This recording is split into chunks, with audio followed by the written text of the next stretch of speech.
everyone. Thanks so much for joining us today for our No Stupid Questions podcast. I'm Dr. Kim Bissell, the Southern Progress Endowed Professor in Magazine Journalism and the Associate Dean for Research in the College of Communication and Information Sciences, or CNIS, at the University of Alabama. And I'm Dr. Annalisa Bowen, an Assistant Professor in the Department of Communication Studies, also at the University of Alabama.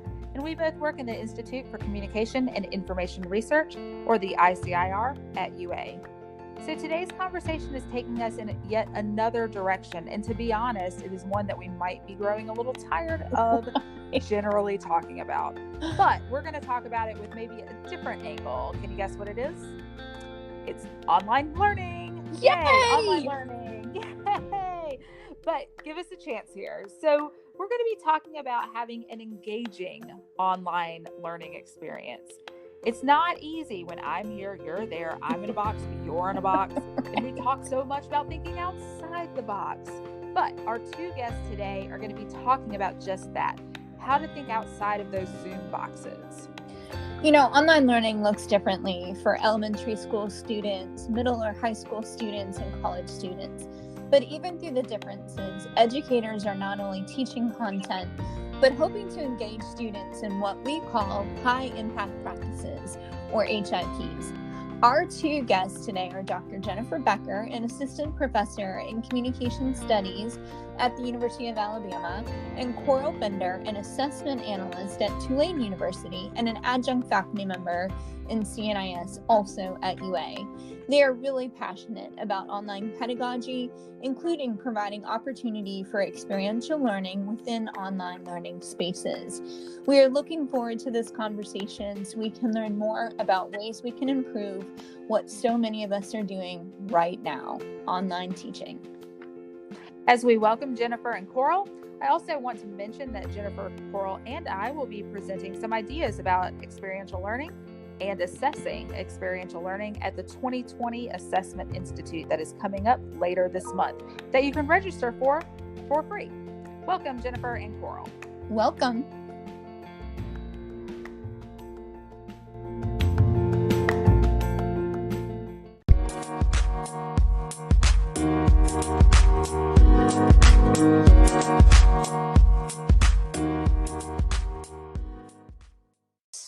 So first, can you guys tell us a little bit about why and how you got into this like extra thinking or deep thinking about online pedagogy? This is Jennifer, and I'll go first. So I initially became interested in online pedagogy in 2013 when my then department chair asked me to develop an online interpersonal communication course. I was initially quite resistant because I didn't think that interpersonal communication could possibly be taught online. And I came to realize that just as main campus or on-campus classes can be done well or done poorly, the same is true for online courses, and that there are ways to engage our students with course content, with each other, and with us as instructors so that they do learn. It definitely requires intentionality and a willingness to innovate and also just keep on top of all of the evolving changes and best practices in the world of online education. And then over time, I've come to teach additional classes online. I'm currently a Learning and Actions fellow, and that has a focus on experiential learning, which aligns nicely with our research or scholarship looking at high impact practices in online education. Mm-hmm. And I currently have a co-edited book in press with Caroline Parsons, and that book is called, honors communication, contextual issues, and lessons learned in teaching, advising, and mentoring the undergraduate honors student.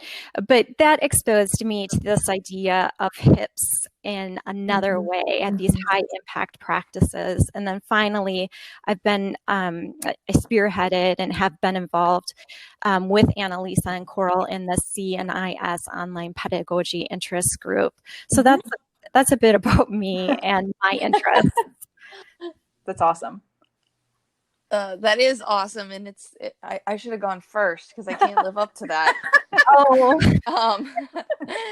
So I think at the core of the question and the heart of the question to me is, why am I interested in this, and why do I care? I, after completing my PhD, went and started my first real career job after that was at Columbia University in the graduate program in sports management.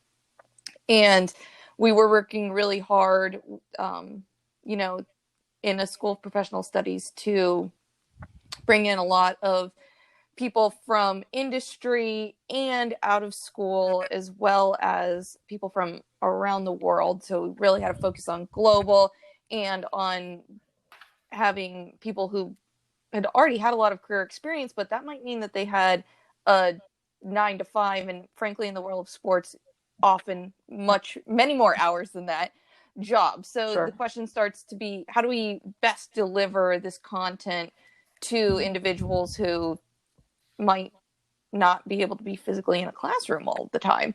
And so that kind of started to pique my interest. And then when I was hired at the University of Alabama as an instructor of sports communication, I started realizing, the same issues were arising, that there were internship opportunities outside of Tuscaloosa for students in sports. And I didn't want to be hindering students from taking classes while doing an internship. So I thought, how can I best deliver content to students and have them take advantage of internships that might be outside of the Tuscaloosa or Birmingham metro areas?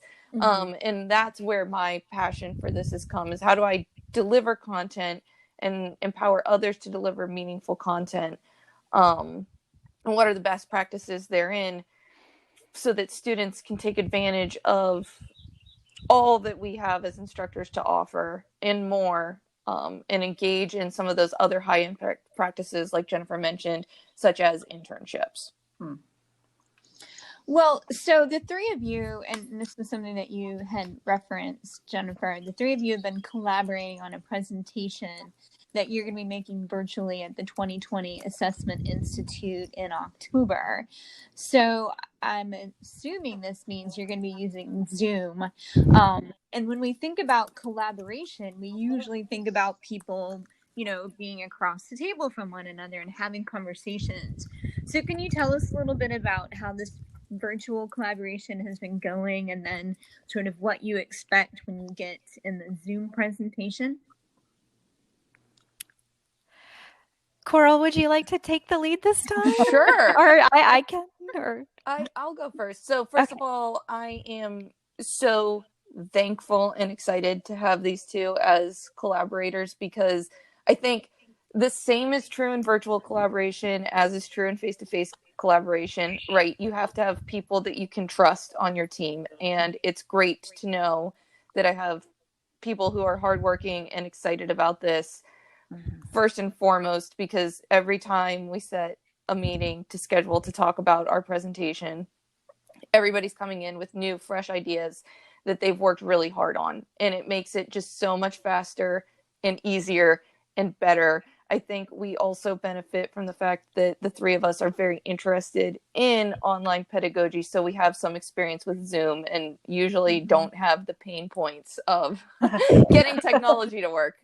So that's been great. And as far as what we expect from the online conference, I think in my expectation, I'm really excited, because when we thought this was going to be a face-to-face conference, only one of us was going to be able to attend.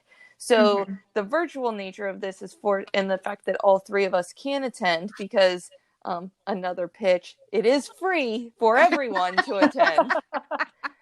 the fact that all three of us can attend means that we were challenged with the exciting opportunity of rethinking what we thought the presentation might look like, and how do we do breakout rooms differently so that each of us can lean on our expertise and give conference attendees a much more niche experience, if you will, that we can each lean on our specialties and give breakout rooms for each to highlight each of those. So I'm really excited about that. It will be a first for me, but I think that we will practice until we get as close to perfect as we can, and then we'll do it live. Yeah, and I guess I would just add that it has been a very satisfying collaboration. We've accomplished more than I expected, and it has been really motivating to come together and for all of us to be contributing our different ideas and expertise. And Zoom has allowed us not only to accomplish our tasks, but also to connect socially, which has been especially nice during this period of working remotely from home.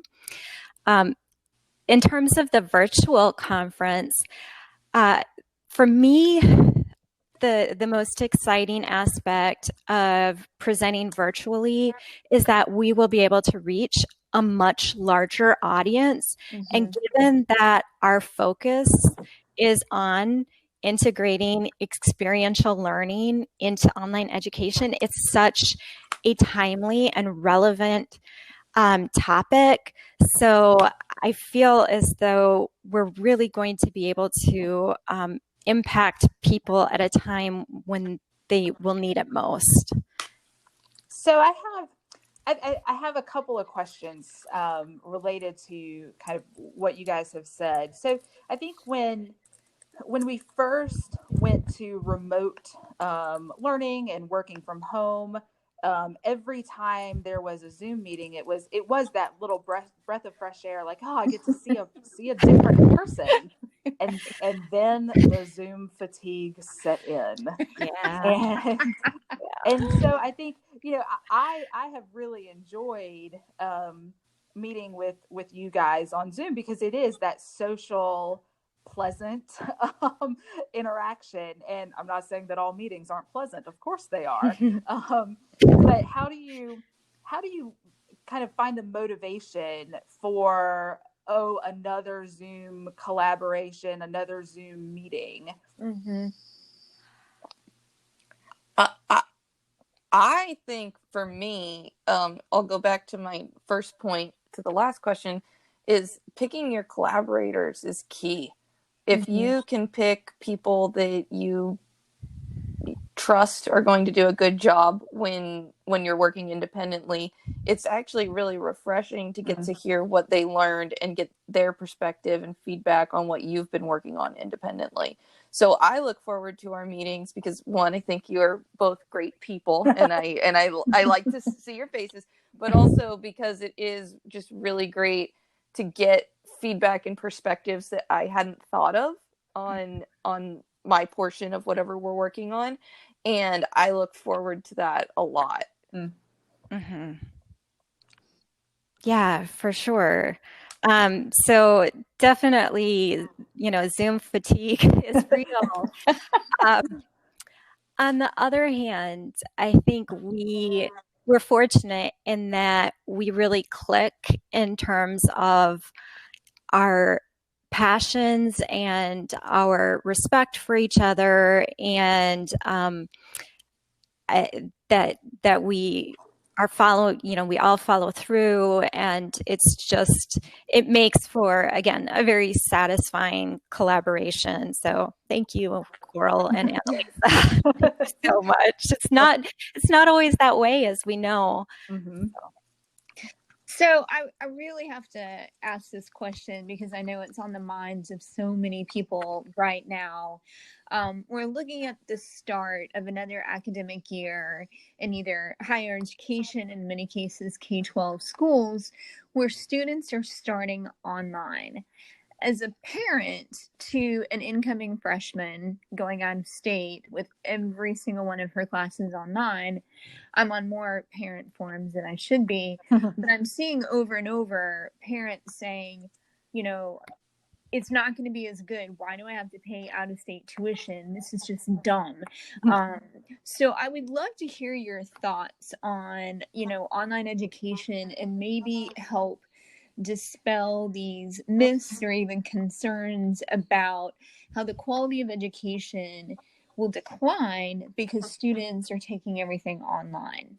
I think that's a really, really good question, Kim. So this is Jennifer, and I have myself a 10th grader, a 6th grader, and a 1st grader who will be completing their schooling virtually, at least for the first several weeks of the school year. And so my husband and I, given our respective backgrounds in online education, we were very judicious in making our decisions about how we were going to proceed. And we looked into the level of like the overall program design and course design and the extent to which it would the course activities flow and are engaging, and the accessibility of teachers and the type of live instruction. So we were, and the resources available. So we were looking at this constellation of factors. And, as I think back to this past spring when both K through 12 and higher education pivoted to online and remote instruction, my 10th grader at the time, he was of course a 9th grader at the time, he actually really thrived with the online setting because it afforded him more time to think in discussions, the online discussions, and he really did well in terms of independently moving through the course material. And so, for some students like my 10th grader, it was ideal. It's certainly much more challenging for younger children who do not yet read independently. Right. And so I'm not going to lie. When I was trying to help my kindergartner with his schoolwork, while also working full-time from home, and of course my husband, partnered with me, it was certainly a challenge. And we, so this upcoming school year, definitely we're seeing some improvements, and there's an improved model that will be offered for my children. But then also, if you look at higher education, so many faculty have become more informed about online pedagogy and best practices in course design and instruction. So, and there's so many resources available. There's really no excuse for not at least learning and improving to some extent. I mean, we can all always get better, but when you consider the plethora of resources currently available to support your online teaching, it's definitely possible. Well, and let me ask a follow-up question, and again, anyone can chime in here. So, and I think this is really important for our academic friends out there. When you're in the classroom, you can kind of read the facial expressions and the body language of students, especially if you're in a smaller class. And you can kind of read if they're getting fatigued or overwhelmed. How do we kind of adapt those nonverbal cues into like a virtual online format? And this was something that my daughter asked me yesterday. And she said, you know, when I was in AP Lit, her teacher was able to see, oh my goodness, this is too much. They're overwhelmed, too much material. She's like, now I'm going to be in Zoom classes. They're not going to know, and they're just going to keep pounding us with work. So what advice do you have to all of our professor friends about like what we could be doing to sort of gauge students where they are? Does that make sense? Mm-hmm. I think one strategy can be to have low stakes like journaling activities instead of like the replace discussion boards sometimes, and just ask students to respond with, how are things going? How are you feeling? Yeah. That's a good idea. And making sure that, I know, back to the point, people are Zoom fatigued, but as an instructor and people who truly care about our students, right, making sure that we are available to them for office hours, even if that means virtually, and then maybe being flexible with what an office hour looks like. Let them send you a chat message instead of forcing them to get on another Zoom call, or let them send you an email and correspond that way, and being a little bit more flexible with what we think. I think sometimes what we think students want is maybe not actually what they do want or what will help them best learn. So being mindful that just because we might be comfortable with another Zoom call doesn't mean that they might be. That's a great point. It's funny, Kim, that you said that. I remember I was teaching a class once in an online class, and one of my braver students emailed me and said, I'm emailing you on behalf of the class, and we're all overwhelmed. And I was like, wait, what? And she was like, and she said, we're all on a group me and talk about it. What? You can tell me. I mean, don't talk about me behind my back. I mean, I guess you can, but I think, Coral, like you said, it's being available, and not only just being available, but reminding the students that you can have these discussions and share concerns, as you might or might not in a face-to-face class. And I think, you know, another thing we could all be mindful of, which is a good practice anyways, is not waiting until course evaluation time to ask students how they're feeling. But we can send them an anonymous, you know, allow them to anonymously provide feedback to us in the middle of the semester as well. And that allows us to adjust and say, okay, you know, we're halfway through this. What can I be doing better? And it kind of puts the onus on us as instructors instead of on the students. So this is Jennifer, and I have to chime in. As an interpersonal scholar, I'm especially concerned about developing a sense of community within the online classroom and developing teacher presence or faculty presence. And so it is so important, especially early in the semester, the first week, if possible, to first of all, make sure that students clearly understand what the course will entail and how they can contact you, the instructor.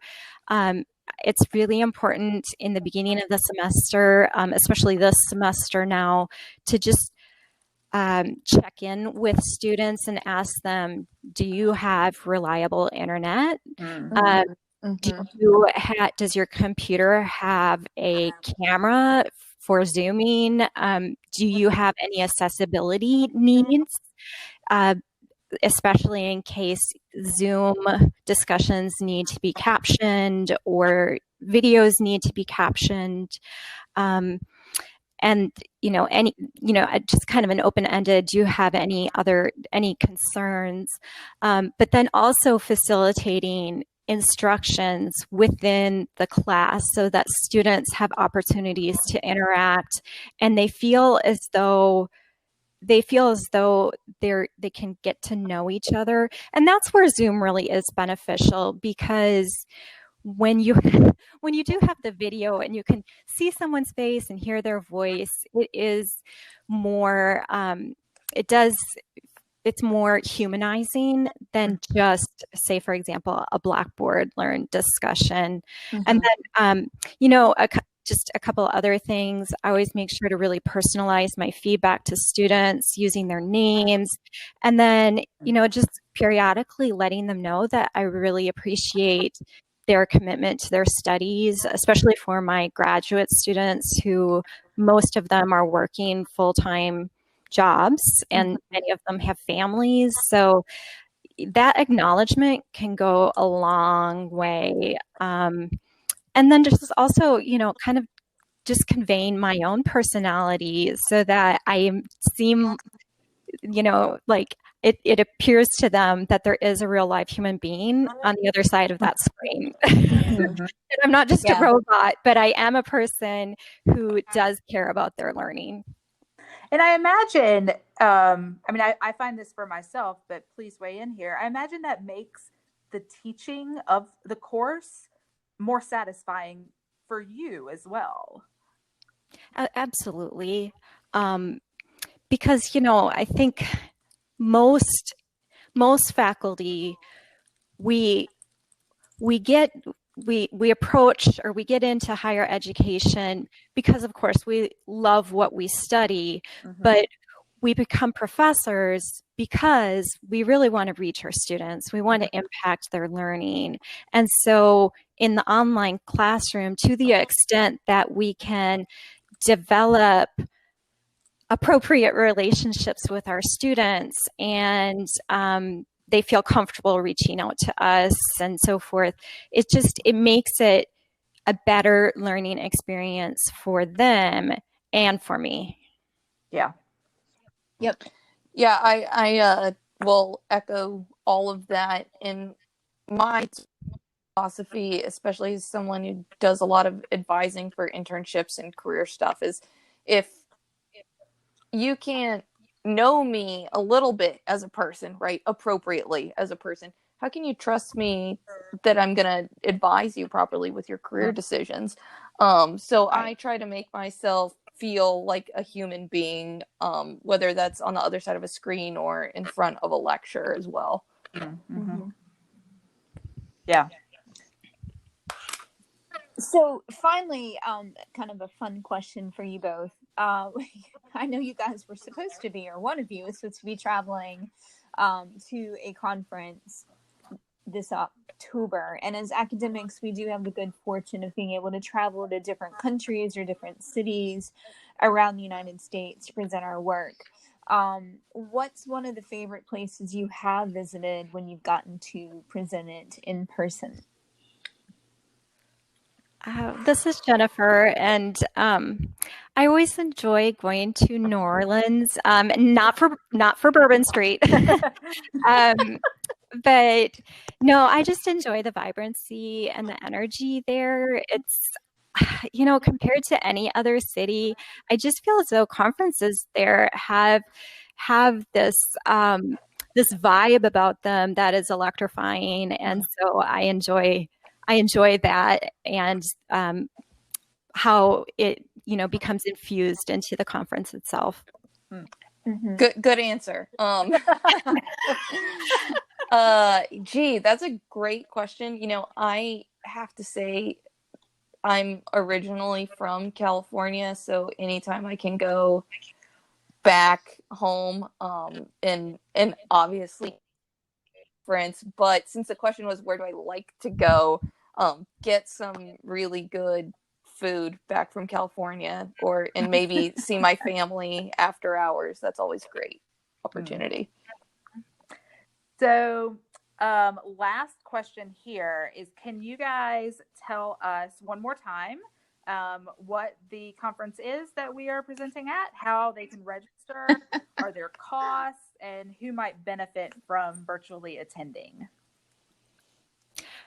Sure. So the conference is the 2020 Assessment Institute, and it will be Sunday, October 25th through Wednesday, October 28th of 2020.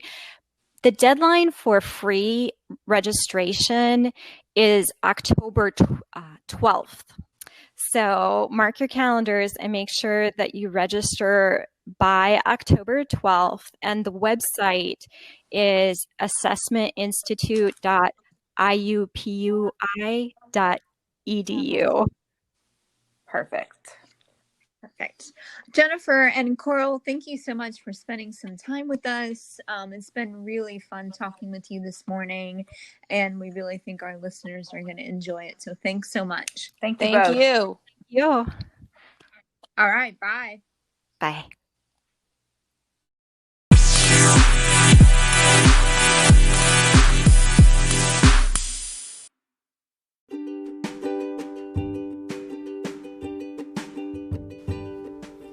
Thanks so much for joining us for our conversation with Drs. Jennifer Becker and Coral Bender as we've covered this topic that so many of us are dealing with, teaching in an online environment. I'm not sure when it's going to end, but we definitely got some helpful tips from both of them. Next week, we're going to be talking to a fascinating professor who does a lot of work in the area of sports broadcasters and the ways that they can play a role in social change. Thank you for being a listener of this podcast so far. If you've liked what you've heard, please give us a review, 5-star review if you don't mind, so that we can pop up a little bit higher when everybody is searching for podcasts. We'll hope to see you next week.